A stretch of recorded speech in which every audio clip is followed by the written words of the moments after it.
मानुष होय के नामुआ मुआ सो डांगर ढोर एक ठौर न लागिया भया सो हाथी घोर।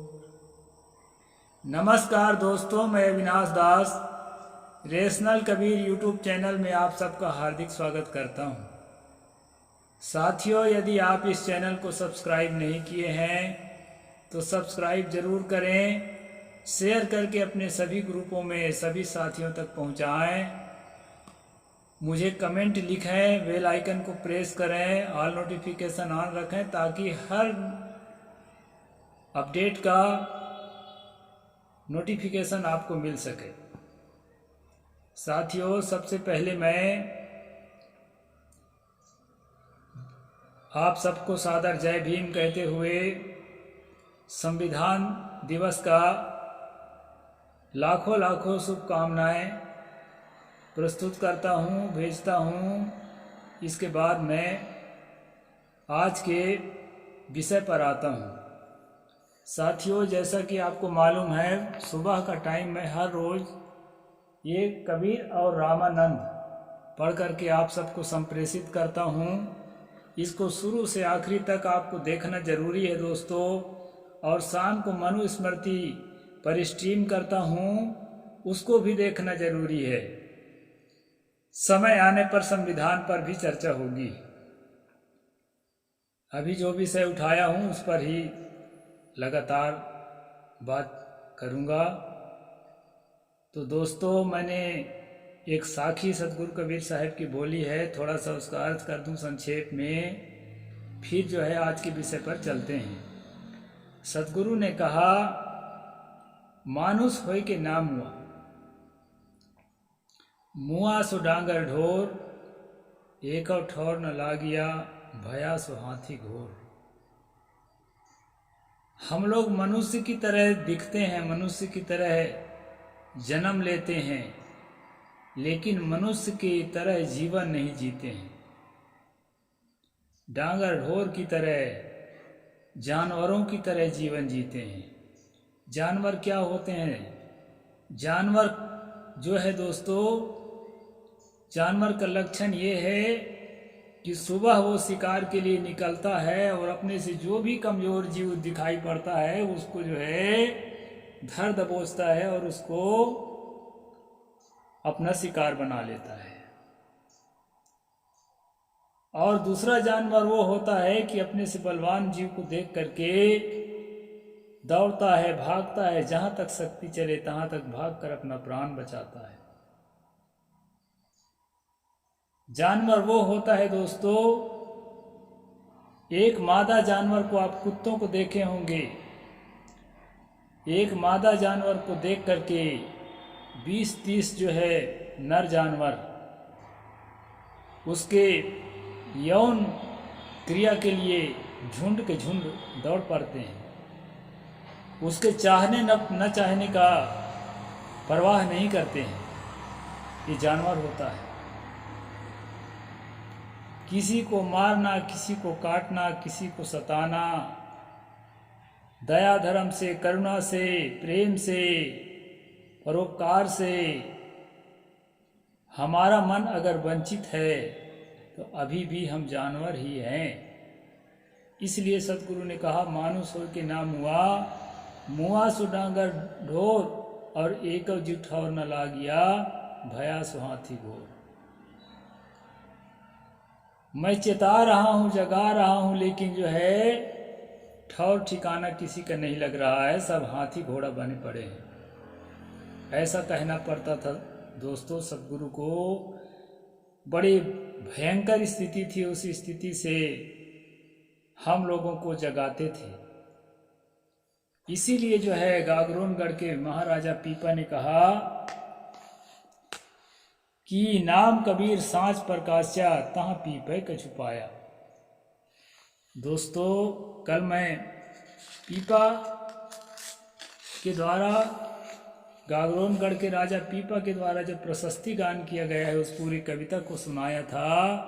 उस कविता के आखिरी में ये शब्द आया है, एक वाणी आई है कि सोई कृपा कर देहु कृपा निधि नाम कबीरा गावै, अपनी भगत काज हरियाए निज जन आप पठाया, नाम कबीर सांच प्रकाश्य तहाँ पीपे कछ पाया।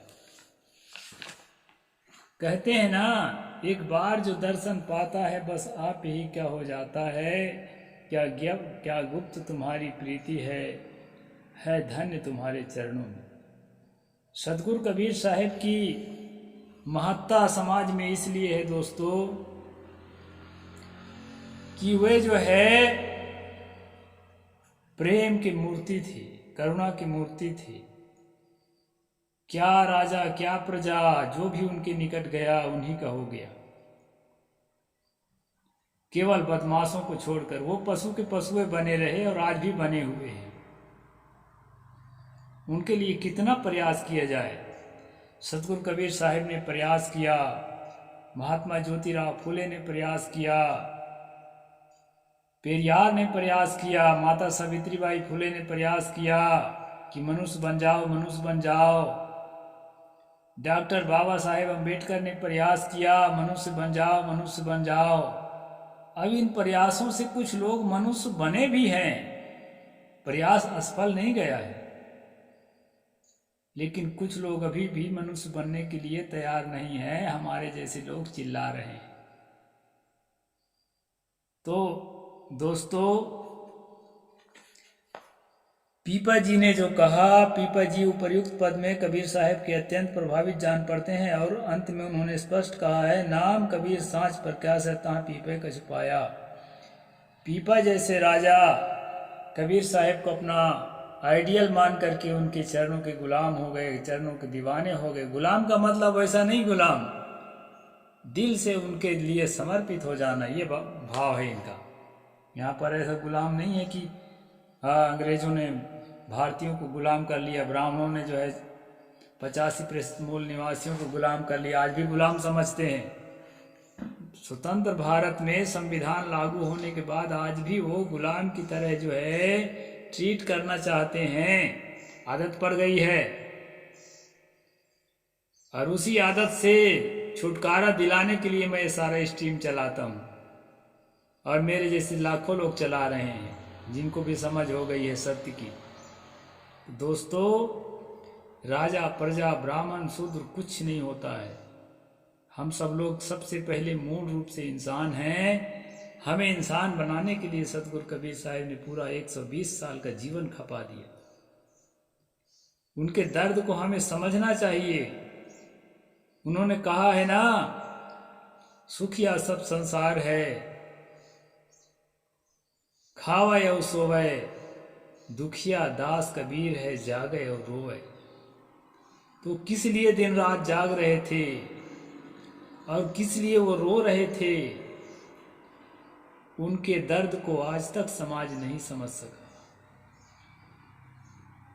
उनके दर्द को समझो, हम सब समझें, तभी दोस्तों हमारे जीवन का कल्याण होगा, हमारे परिवार का कल्याण होगा, हमारे देश का कल्याण होगा और पूरी दुनिया का कल्याण होगा। दुनिया के एक एक आदमी को सतगुरु कबीर साहब को समझने की जरूरत है और सतगुरु कबीर साहब जैसे महानायकों को समझने की जरूरत है। इसलिए मैं स्ट्रीम चलाता हूं दोस्तों। तो जिस प्रकार संत रैदास, संत सेना नाई कबीर साहब को अपना पथ प्रदर्शक स्वीकार किए हैं, ठीक उसी प्रकार उक्त पद में पीपा जी भी कबीर साहब को अपना पथ प्रदर्शक मानते हैं। इन सब के काल में कबीर साहब का व्यक्तित्व अत्यंत प्रभावशाली दिखता है। पीछे आने वाले संतों ने भी इस प्रभाव को स्वीकार किया है। मीराबाई, धना भगत, संत तुकाराम, भक्त कबीर व्यास, नाभा दास, अनंत दास, नानक देव, दादू साहेब आदि संतों ने संत कबीर को मुक्त कंठ से प्रशंसा की है। यहाँ तक कि संविधान निर्माता डॉक्टर बाबा साहेब अम्बेडकर ने अपना 3 गुरु बताया, 3 पथ प्रदर्शक बताया, जिसमें तथागत बुद्ध को बताया, संत कबीर को बताया और ज्योतिबा फूले को बताया। दोस्तों, इन हमारे महानायकों को हमें समझने की जरूरत है। आज का प्रसंग है मानवता के उन्नायक सदगुरु कबीर। ये आज का पाठ है दोस्तों। कहाँ तक पहुँचते हैं मैं कुछ दूर तक पढ़कर बताता हूँ। संत सम्राट सदगुरु कबीर मानवता के मूर्तिमान स्वरूप थे। उन्होंने हिंदू मुसलमान ब्राह्मण शूद्र स्त्री पुरुष तथा देसी विदेशी के विभेद को साफ साफ नकारा। देसी विदेशी का भी भेद नहीं, प्रेम में भेद नहीं रह जाता है। कहते हैं ना, जब तलक है भेद मन में कुछ नहीं बन पाएगा, रंग लाएगी ये भक्ति भेद मिट जाने के बाद। ये है दोस्तों, भेद को खत्म करो, मानवता में प्रेम करुणा दया इसको जगह दो। यही कबीर साहब के जीवन, इसी उनके रग रग में यही सब चीजें थी। तो आगे कहते हैं लेखक, कबीर साहब ने नर नारी दोनों को कल्याण का समान अधिकारी माना। किसी भी प्रकार का भेदभाव, अभी बाबा साहेब ने हिंदू कोड बिल में जो महिलाओं को अधिकार दिया, तो कबीर साहब के आदर्शों को उन्होंने उसमें जो है समावेश किया। यहाँ लिखा है कबीर साहब ने नर नारी दोनों को कल्याण का समानाधिकार माना। कुछ प्रोफेसर जो हैं कबीर साहब को नारी विरोधी चित्रित करते हैं। उसका कारण ये है दोस्तों, इन 600 साल के दौरान जो है, जो कबीर विरोधी लोग थे, बहुत सी कविताएं लिख लिख करके उसमें मिलावट कर दिए हैं।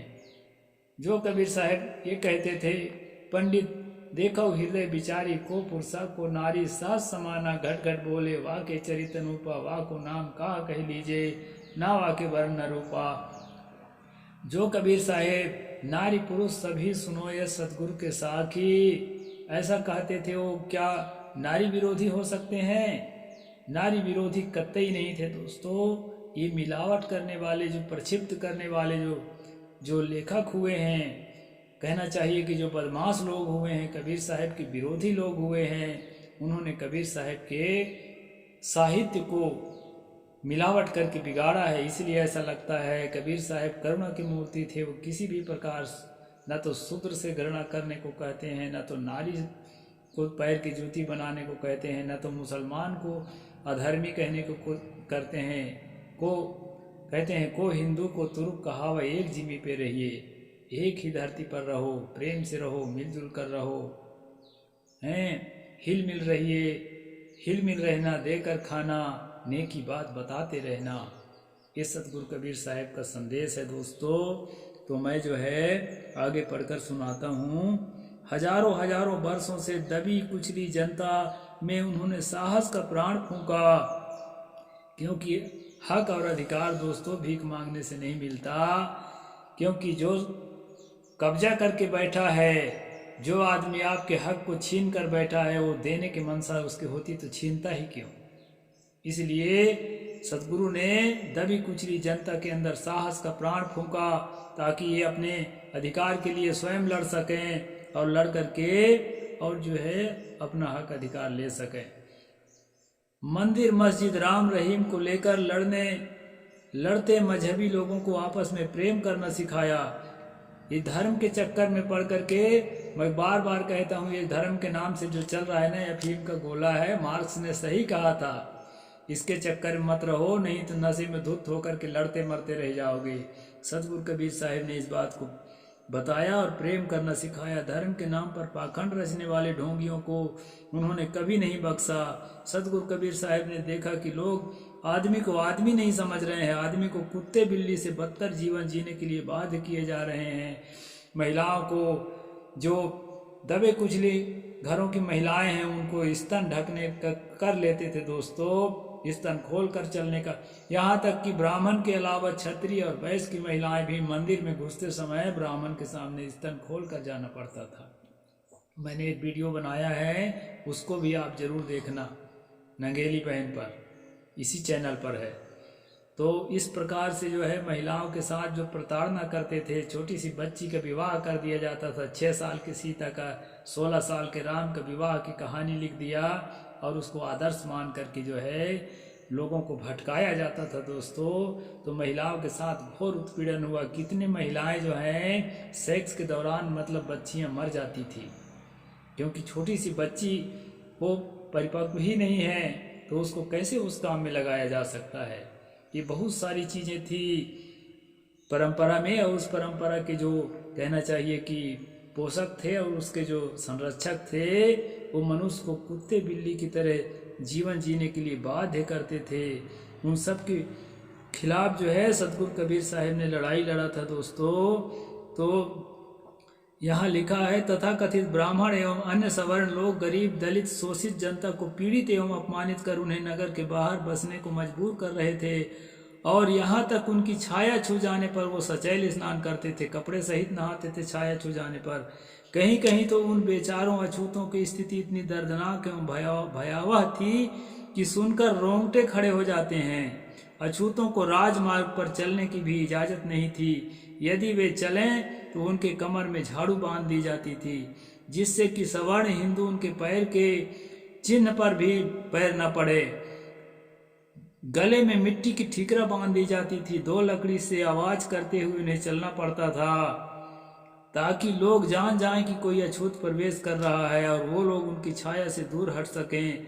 दक्षिण भारत के ब्राह्मण तो इतने कट्टर जातिवादी थे कि यदि उनके भोजन पर शूद्र की दृष्टि पड़ गई तो भोजन को त्याग देते थे, यानी खा रहे हैं उसको देख भी लिए, देखने से छूत लग जाता था। इसलिए वे लोग जहाँ भोजन बनाते थे पहले पर्दा लगा देते थे, ताकि किसी की कलुष दृष्टि उस भोजन पर ना पड़े। इस पर चौपाई भी लिखे हैं ये लोग दोस्तों, भोजन भजन खजाना नारी ये सब पर्दा के अधिकारी, ऐसा चौपाई लिखे हैं। तो भोजन दृष्टि ना पड़े, इस तरह कबीर साहब के समय में जाति पाति छुआछूत अपनी चरम सीमा पर थी। मानवता के महामूर्ति सदगुरु कबीर इन सब को देखकर क्षुब्ध हो उठे और इन सब कुरीतियों के विरुद्ध उन्होंने जंग छेड़ दिया। उनकी रचनाओं में इस बात का पुष्कल प्रमाण है। बीजक में कबीर साहब कहते हैं, पाड़े बूझ पियहु तुम पानी जही जही मटिया के घर में बैठे तामे सृष्टि समानी। 56 कोट यादव जहाँ भीजे मुनिजन 88 पैक पैक पैगंबर गाड़े सो सब सरिभव माटी। मच्छ कच्छ घरियार बियाने रुधिर नीर जल भरिया नदिया नीर नरक बहियावे पशु मानुष सब सरिया। हार झरी झरी बूद गली गली दूध कहाँ से आया। सोले पाड़े जेवन बैठे मटियाँ ही छूत लगाया। वेद की देव छाड़ देहु पाड़े ये सब मन के भरमा कहें कबीर सुनो हो पाड़े ये सब तुमरे कर्मा। यहाँ सतगुरु कहते हैं कि ये पाड़े है ब्राह्मणों, सोच समझ कर पानी पियो। जिस मिट्टी के घर में बैठे हो ना, उसमें सारा संसार जो है मर मर करके सड़ सड़ कर समाया हुआ उसी मिट्टी में। 56 कोट यादव तुम्हारी किताबों में लिखा है कि 56 कोट यादव कटकर मर गए, वो सब इस मिट्टी में समा गए। 88,000 ऋषि मुनि समा गए मर मर के, और कदम कदम पर पैगंबर को मुर्दे गड़े हुए हैं, क्योंकि पैगंबर भी 80,000 माने जाते हैं। तो तुम्हारी जो किताब में लिखे उसी के अनुसार कम से कम जान लो, सब सर की मिट्टी हो गए। मछली कछुआ घरियार सब जो है बच्चे पैदा करते हैं, उनके गंदे रक्त जो है पानी में मिला हुआ है, उसी पानी को तुम लोग पीते हो और जो है साफ शुद्ध इंसान को छूत मानते हो। नदिया नीर नरक बहिया पशु मानुष सब सरिया, उसमें पशु सड़े हैं मनुष्य सड़े हैं। हार झरी झरी गोद गली गली दूध कहाँ से आया। हड्डियों के झरने से मांस के गलियों से निकल करके जो झरझर करके दूध आता है। सतगुरु कहते हैं सोले पाड़े जेवन बैठे मटियाँ ही छूत लगाया। अरे पाड़े, उसको तो बैठ करके खाने के लिए बैठे हो और मिट्टी के हंडी को छूत लगाते हो, कितना मूर्ख इंसान हो तुम। ऐसा सतगुरु कहते हैं। वेद की तेप छाड़ दो पाड़े ये सब मन के भरमा। ये जो वेद को, किताब को, साहित्य को और उपनिषद को, स्मृतियों को जो तुम प्रमाण मान रहे हो ना, ये तुम्हारे मन का भ्रम है। और कहें कबीर सुनो हो पाड़े ये सब तुम्हारे कर्मा, ये तुम्हारे कर्म है, तुम्ही ने जो है लिख लिख के रखा है। ऐसा करके सतगुरु कबीर साहिब ने फटकारा था दोस्तों। और जात पात के खिलाफ उन्होंने आवाज उठाया, नारी पुरुष लिंग भेद के खिलाफ, देसी विदेशी के खिलाफ। तभी वो कह सके थे कि को हिंदू को तुर्क कहा वह एक जिमी पे रहिए। एक ही धरती है पूरा, एक है पाठ सकल बैठा है छूत ले धोखा के। एक ही पाठ यानी पीढ़ा में ये पृथ्वी रूपी पीढ़ा में सारा संसार बैठा हुआ है। इसलिए विश्व बंधुत्व की जो मोटिवेशन है सदगुरु कबीर साहिब हमें देते हैं। आगे का प्रसंग मैं कल बताऊंगा दोस्तों, लंबा है अध्याय। आज यहीं तक अपनी बात को पूरा करता हूँ। साहिब बंदगी। जय भीम, जय जोहार, नमस्कार।